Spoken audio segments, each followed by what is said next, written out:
Welcome to Too Fond of Books. My name is Janelle and this is a reading roundup. In my reading roundup videos, I talk about the books that I have been reading recently, and I've got quite a stack in front of me. Some of these books will be books that I read for the Global Nurses Month read along, and some I've been reading for quite a while and kind of just dipping in and out of, and I finally finished. So let's just dive right in. The first is The Fine Art of Invisible Detection by Robert Goddard. I enjoy Robert Goddard, although I've only read a few of his books. This is a book that is initially set in Japan and then moves to England and then to a few other countries as well. So it's a little bit of a globe-trotting book. The main character is Umiko Wada, who works for a private detective in Japan. He's working on a case that gets him killed and that sends Wada to London. And so I don't want to say too much more because it's a mystery and I don't want to spoil anything. But I enjoyed kind of the different countries that we went to. We started in Japan and we went to England, and then we go to the United States, and then we go to Iceland. And so I liked that element of being in a number of different countries. The mystery was interesting, what sends her to England, and then the fact that she continues going because her boss got killed and she wants to know what's happening. There's also a connection to her late husband. She's a widow. And so yeah, so the mystery was pretty good, although in the end it kind of got a little more political maybe than I like in mysteries, but overall I did enjoy The Fine Art of Invisible Detection. And then for Global Nurses Month, I read Rituals and Myths in Nursing, A Social History by Laurent. This was great. I really enjoyed this. It was really interesting. She talks about kind of the rituals that nurses perform and some of the myths surrounding the way that they do things. I did really enjoy that.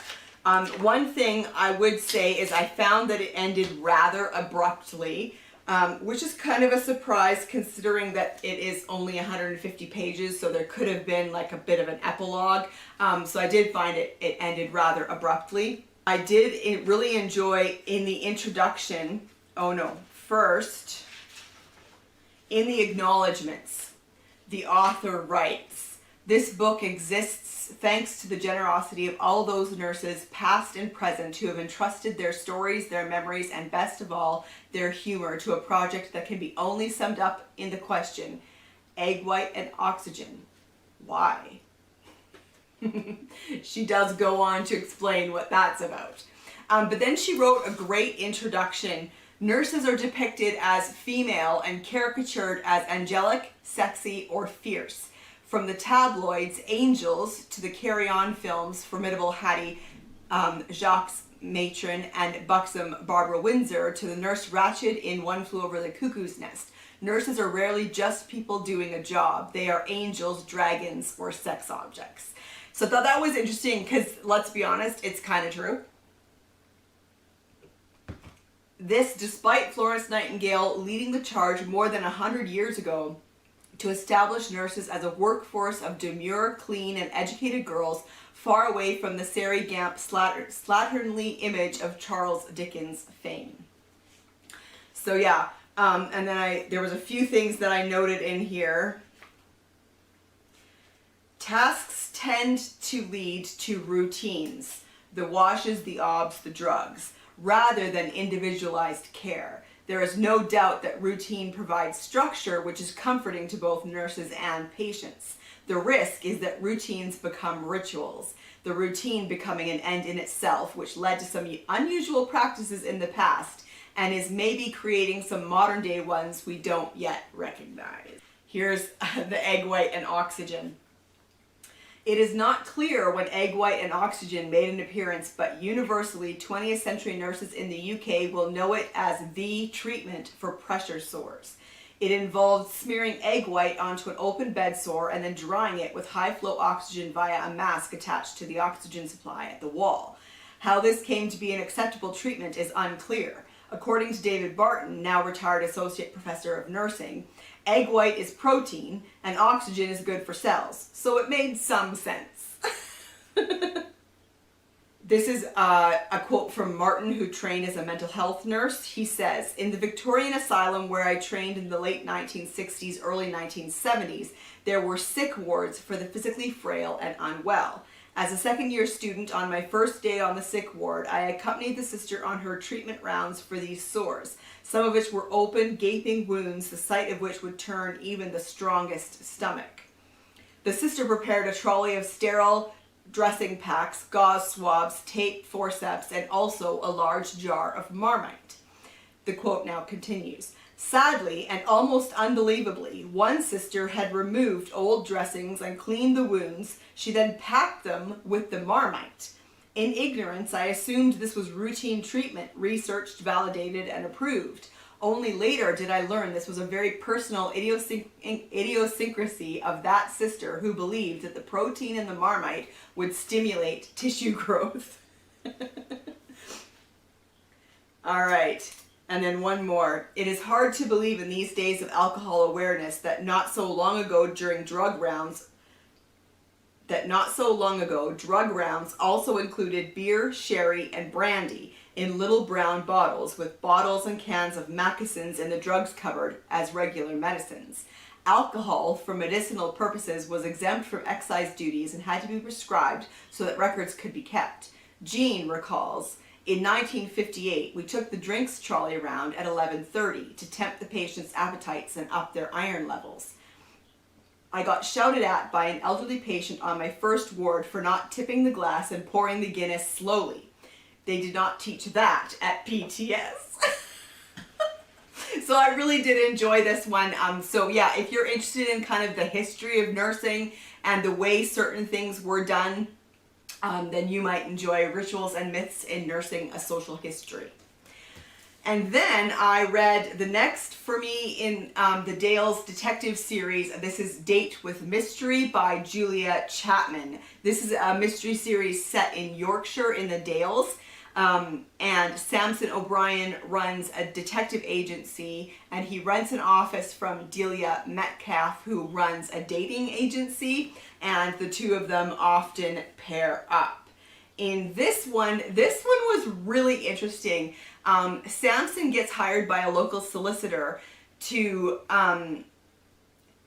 find the death certificate for this young woman who died over 20 years ago.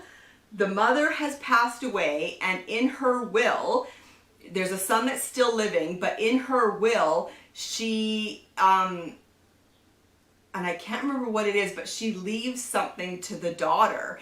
And so, which is really confusing to everybody because the daughter has been dead for years, but then they can't find a death certificate, and it leads them down this trail. And it was such an interesting mystery. I really did enjoy this one in the series. And then also for Global Nurses Month, I read The War Nurse by Tracey Enerson Wood. This one I was disappointed by. It's a historical fiction set in 1917, and it's about a group of nurses who go over from the States to France during the First World War. And so this had so much potential, but I was very disappointed in this one. I did not get on with the writing style at all. And if I wasn't reading it for this readathon, I probably would have DNF'd it. In the end, I kind of basically just skimmed through most of it to get to the end. This is told in the first person, and the author was an RN, so that's really interesting. But in the end, this one just wasn't for me. I couldn't get into it. But the reason that I read this is because it's based on a true person, on true events. And so it's about Superintendent of Nurses Julia Stimson. And she takes a group of nurses over to France. And I wish that it had been more about the nurses in France, but it was kind of a little too much about Julia and her personal life. And like I said, this just wasn't the book for me. Although there was an interesting thing in here about the Titanic that I marked. So they're on the ship heading over to France. The drill was a practice session to learn how to evacuate the ship in an emergency. It was one of the required changes that had come about since the sinking of the RMS Titanic 5 years earlier. Each and every person had a life jacket and an assigned lifeboat. During the drill, we practiced going to our assigned stations where we were to climb onto the lifeboat swinging from davits should an emergency evacuation be necessary. So yeah, I thought that part was interesting, but overall, this one was not the book for me. And then I read another fiction about nurses. Now this one's not based on real nurses, but the main characters are nurses. This is The Nurses of Steeple Street by Donna Douglas, and I really enjoyed this one. This one was very good. This is set in Leeds in 1929, and our main character, Agnes, gets a job with the district nurses, and so it's about kind of her probationary period and how she's adjusting to being a nurse in Leeds. She's come from London, and so it's a bit of a shock for her. She came from a hospital in London, and so it's a shock for her to be a district nurse and to head out. And the area of the city that she gets sent to is a lower class area, and she is quite shocked by the living conditions. But I really enjoyed this. It had really interesting characters, really interesting situations the characters were put into, and I'm already waiting for the second one to come from the library. So that's The Nurses of Steeple Street by Donna Douglas. And then I read Donna's recommendation for the 12 challenge. I asked 12 friends of mine to recommend a book to me, and I would read one each month this year. And I read The Tale of Hilltop Farm by Susan Wittig Albert. And Donna from Studio in the Library recommended this one to me. Thank you, Donna. This one was very charming. I have to admit I was unsure whether or not I would like this one, because I knew that because it was related to Beatrix Potter that there would be talking animals in it, and I wasn't sure if that was for me. But in the end, I was so charmed by this. This is a cozy historical mystery set in England in 1905. It's the first in a series. Beatrix Potter buys Hilltop Farm and goes to Surrey to see the farm and to settle up the papers and all of that. And it was just delightful. I really did enjoy this. It was really well written. I liked the characters. I liked the mystery. It was a very low-key mystery, but nonetheless, it was still a mystery. And the animals talking, I was okay with, because, first of all, the humans couldn't understand them. If the humans could understand them, I think I would have had to give up on this book, but they couldn't. The animals just talked to each other, and it was fine, because it was Beatrix Potter, so it totally makes sense. So thank you, Donna. This was a really fun, cozy mystery. And then I read the second in the Mayfair 100 series. This is A Death in Chelsea by Lynn Brittney, and I really enjoyed this one as well. This is set in London during World War I believe it's 1915. Yes, it is 1915. So there is a chief inspector from Scotland Yard who has created a group of female investigators. He had found that there were times when the police needed a woman for certain situations to talk to witnesses or whatever. And so he got permission to kind of build this team who weren't connected to Scotland Yard. You know, they're not police officers, I should say. But he did put 2 officers on the team to be there, to be actual police officers if there are arrests to be made or whatever. And also to protect these women, because sometimes they're going out to talk to people or whatever. And in 1915 in London, it was still, you know, deemed appropriate that women were protected like that. But I really enjoyed this concept. So we have one of the women is a doctor, one of the women is a chemist, yes, and one of the women is a lawyer. And yeah, so they only get very specific cases.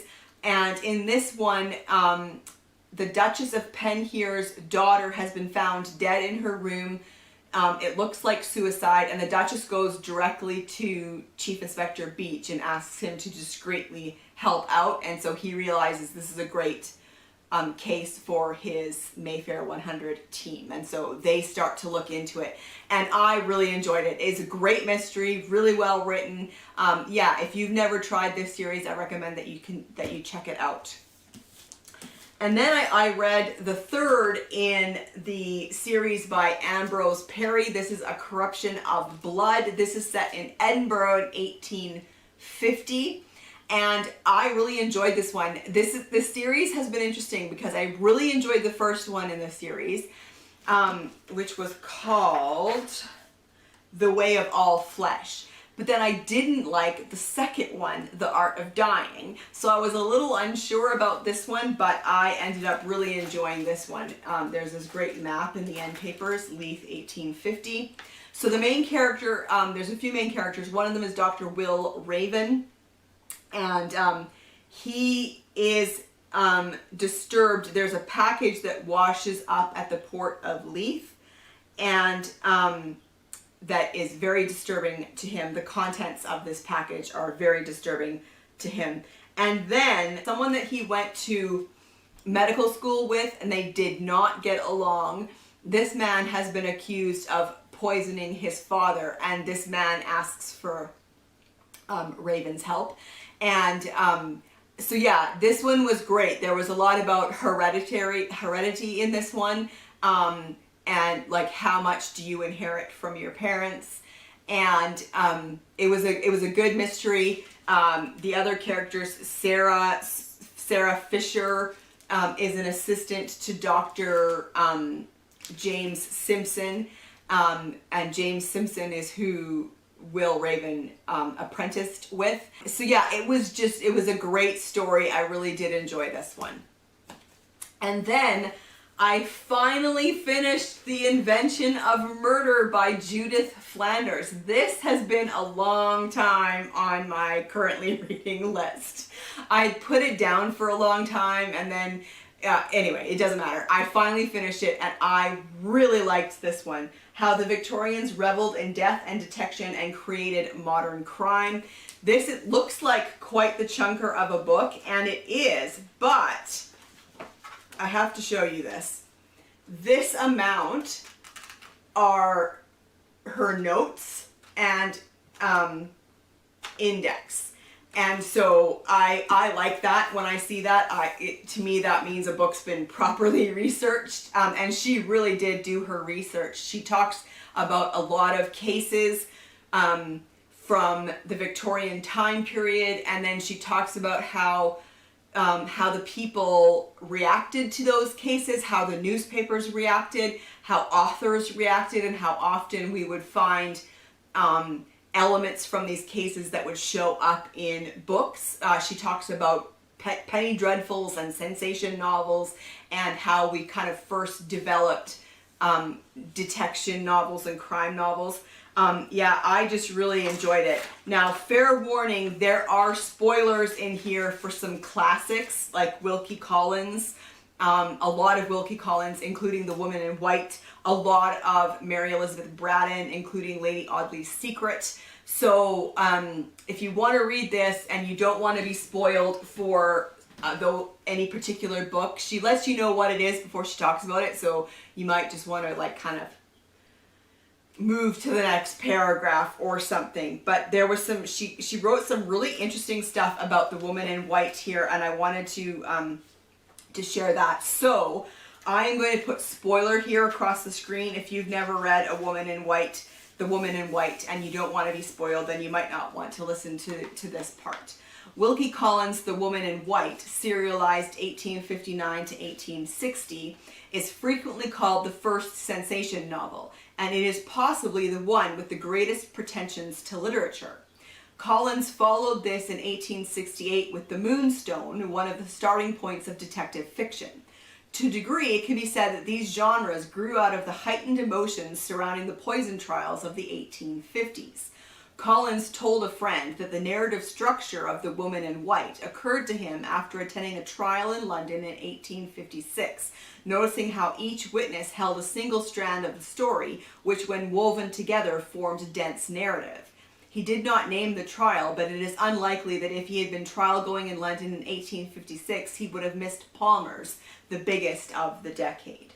And she had been talking about that Palmer's trial. As episodes of The Woman in White appeared in All the Year Round, articles in the rest of the magazine mirrored the preoccupations of the characters. When Marion Halcombe was stricken with a mystery illness in the novel, the magazine printed an article on nervous diseases. A chapter on the fictionally neurasthenic Mr. Fairley was mirrored by a non-fiction piece by a former resident of Bedlam. These shifting lines between form and function, fiction and non-fiction, were not unique to Collins. Mrs. Braddon's The Trail of the Serpent used the casebook formula pioneered in memoirs like Vidocq's. Many other novels incorporated fictional trial transcripts, their style familiar to every newspaper reader. Okay, so then she's talking about the plot of The Woman in White. The question of why this book found lasting success while books with equally implausible plots were forgotten has two answers. One is that the gaps in the plot are more than covered over by Collins' superb narrative drive. I agree. More important than that is the character of Count Fosco. The villain of the piece should have been the evil Sir Percival, but he is of the melodrama school. He is a villain because he is bad, and bad because he is a villain. Fosco, a fat, amiable, chuckling monster, represents a new, more psychologically reflective type of villain. One in which a superficially respectable, a likable man, a man you would invite into your home, turns out to have a completely separate, secret personality. He bursts on the world as a new type of fictional malefactor, the man who smiles, and is a villain. I thought that was great. Fosco is really one of the most superb villains in literature. All right, moving on, and this is no longer about The Woman in White. Gradually, however, it was the detective element that prevailed, while the true crime element faded into the background. So in these new books that were being written, at first they were being written with true crime elements, and they kind of grew the story out of that. Gradually, though, that came to be replaced by the detective element. Soon, people were less interested in what crimes were committed than in how they were solved, copying in fictional form the earlier movement of policing from prevention to detection. To satisfy this desire for how stories with detective heroes began to appear. Sensation fiction implied a world in which every respectable person had a potentially unrespectable secret life, while crime fiction reassured the reader that only one person did, and that he or she would be separated from the respectable at the end. Sensation fiction was about mystery. Crime writing was about certainty. I thought that was very interesting too. Sensation fiction also implied that anyone could be a detective. And so I thought that was also interesting, different to, in the new detective fiction that was coming out, there were specific detectives, whereas in sensation fiction, anyone could do it. One of the most commercially successful amateurs appeared in 1861 with Mrs. Braddon's Lady Audley's Secret. This was sensation fiction in full rip-roaring glory, with a melodrama plot, sensation scenes, penny dreadful scenarios, all neatly tucked under a tidy domestic surface. In Lady Audley's Secret, so in this sensation novel, Robert is forced to turn detective in the way Walter Hartright and Miriam Halcombe were in The Woman in White, not for the love of the chase or for abstract notions of justice, but as a consequence of friendship. All right, and then one final note.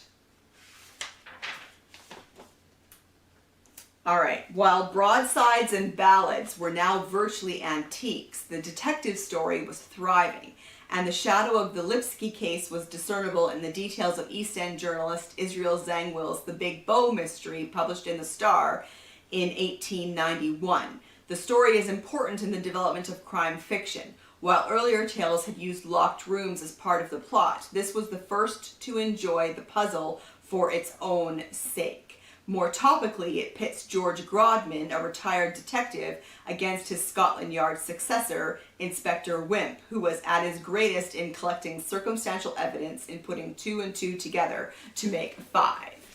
So yeah, I can highly, highly recommend The Invention of Murder by Judith Flanders.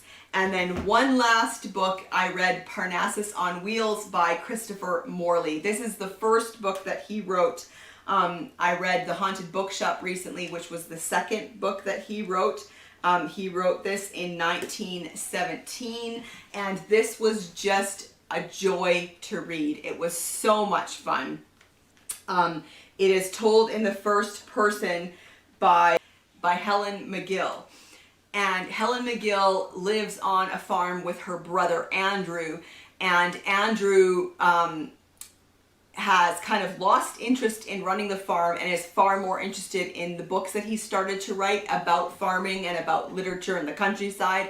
And then suddenly this wagon appears at the farm, and it's a book wagon run by Roger Mifflin, and Roger Mifflin wants to sell it to Andrew. Andrew is away, and Helen does not want her brother to buy it, and so she, off the cuff, decides to buy it herself, and then she takes off on an adventure with Roger, selling books from his book wagon that he calls Parnassus. What I love is the love of literature that just flows through this story. It is such a great story. It's so fun. And if you love books about books, then you need to read Parnassus on Wheels. And I had to share this part. He's fond of books, isn't he? Hold on a minute, I said. Andrew's my brother, not my husband, and he's altogether too fond of books. All right, let me know in the comment section down below if you've read any of these books. I would love to chat with you about them, and I will see you in another video soon. Bye.